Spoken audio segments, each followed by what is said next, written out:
Best book in the world is Bible. ప్రపంచంలో ఉన్న పుస్తకాలన్నిటిలోనూ గొప్ప పుస్తకం ఏంటంటే బైబిలే.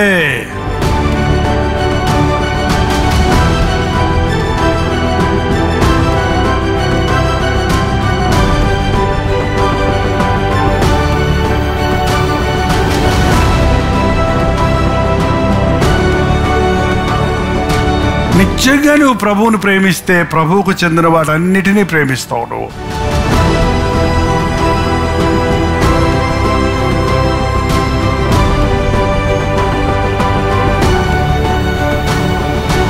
యవనస్తులు ముందుకు వచ్చిన వాళ్ళ యవనేచ్ఛలు విడిచిపెట్టాలి, వాళ్ళు పవిత్రపరచబడాలి, వాళ్ళు నలగాలి, సమర్పించుకోవాలి. అప్పుడు వాడుకుంటాడు దేవుడు.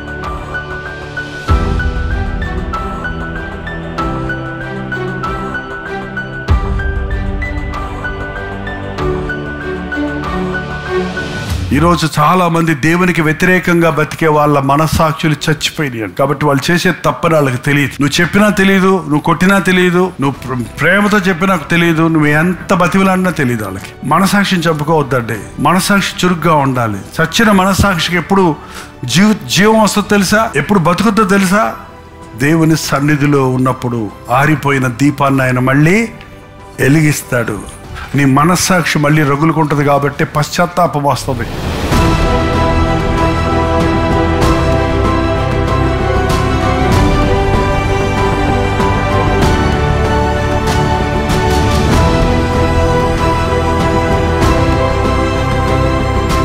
మనసాక్షి కోమలోకి వెళ్ళిపోద్ది కొంతమందికి. కోమలోకి వెళ్ళినోడు చచ్చాడా బతికాడా? చచ్చినోడితో సమానమే, కానీ వాడు బతకడానికి ఆస్కారం ఉంది. కొంతమంది మనస్సాక్షి డెడ్, కొంతమంది మనస్సాక్షి కోమలకు స్పర్శ ఉండదు అనమాట.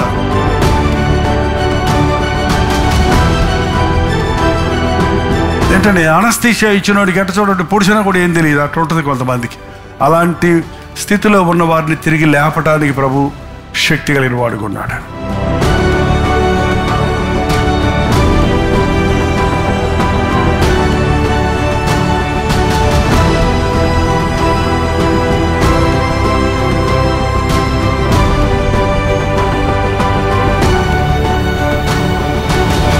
దేవుని సన్నిధి అంటే ఆయన దహించు అగ్ని, జీవమగల దేవుని చేతులలో పడుట భయంకరం.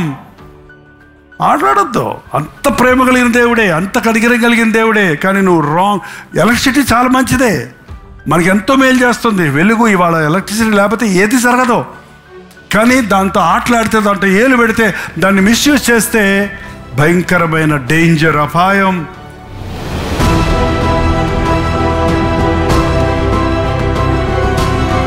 నువ్వు ఒక దాంట్లో విఫలమయ్యావంటే దాన్ని వదిలేయొద్దు, మళ్ళీ చేయి. దావీదు దగ్గర నేర్చుకుంటున్నాం ఇది. నాకు కొద్దిగా మందసభ కొట్ట, నేను దేవుడు నాకు నాకు నాకు నాకు కలిసి రాలేదు, అనవసరంగా మరణం వచ్చింది, అనవసరంగా దానివల్ల వేదన వచ్చింది, భయం వచ్చింది అని చెప్పి ఇంకెప్పుడు నేను దాని మందసభ జోలు నేను అనలేదు. కానీ మళ్ళీ 3 నెలల లోపులో బాగా ప్రార్థించుకున్నాడు, సిద్ధపడ్డాడు.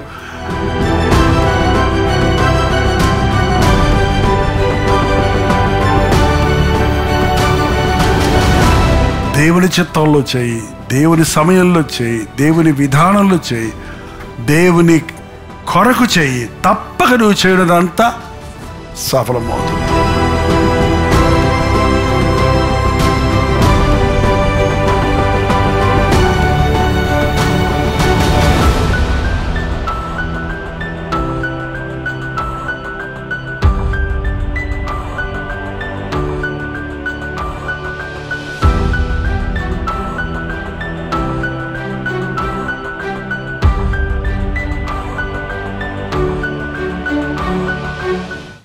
సువార్త చాటను పదరో తమ్ముడా, ఏమని అనబోతురో.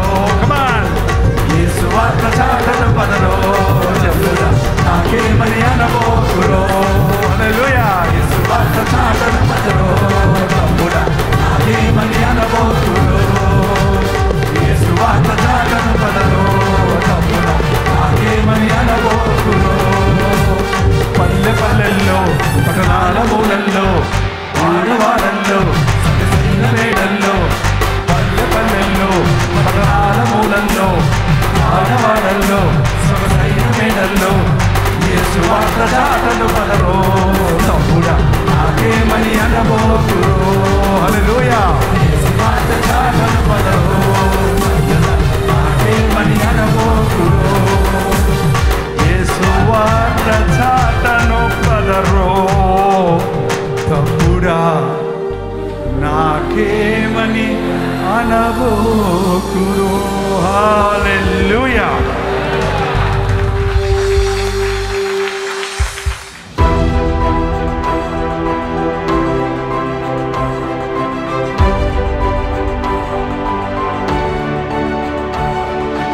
దేవుని కోసం చేసింది చీప్ థింగ్స్ చేయకూడదండి. మిగిలిపోయిన దేవునికి ఇవ్వటం, మిగిలిపోయిన సమయం, మిగిలిపోయిన జీవితం, మిగిలిపోయిన డబ్బులు, మిగిలిపోయిన వస్తువులు పాడైపోయినాయి, కుళ్ళిపోయినాయి, ఎండిపోయినాయి. ఆ యాజకులు తెచ్చి ఇచ్చేవారంట. ఆ రోజు ప్రభు అన్నాడు, నేను యజమానుని అయితే నన్ను గౌరవించరా, నేను తండ్రిని అయితే నన్ను సన్మానించరా. ఏంటంటే దేవునికి శక్తి కొలది నీవు ఇచ్చినప్పుడు ఏది చేసినా పూర్ణ హృదయంతో చేయమన్నాడు. అందుకని దేవుడు నువ్వు పాట పాడితే పూర్ణ హృదయంతో పాడాలి, సగం మనసుతో పాడకూడదు. బైబిల్ చదివితే పూర్ణ హృదయంతో చదవాలి. నువ్వు దేవుడి సన్నిధి అంటే అలర్ట్, ఎప్పుడు కూడా సిద్ధంగా ఉండాలి దేనికైనా కూడా.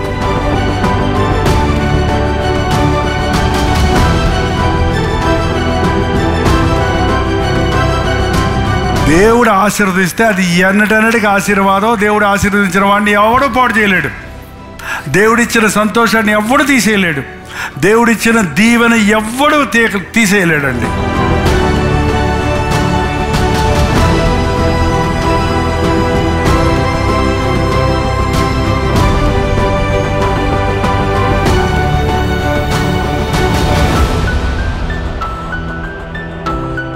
సాతాను పనే అదండి, మనల్ని అప్సెట్ చేయటం, మనల్ని లొంగ తీసుకోవటం, మన సంతోషాన్ని పాడు చేయడానికి, మన జయాలను ఎందుకు కూడా మనం కృంగిపోవడానికి సాతాను ప్రయత్నిస్తుంటాడు. కానీ దేవుడు మనకు తోడై ఉన్నాడు. హల్లెలూయా.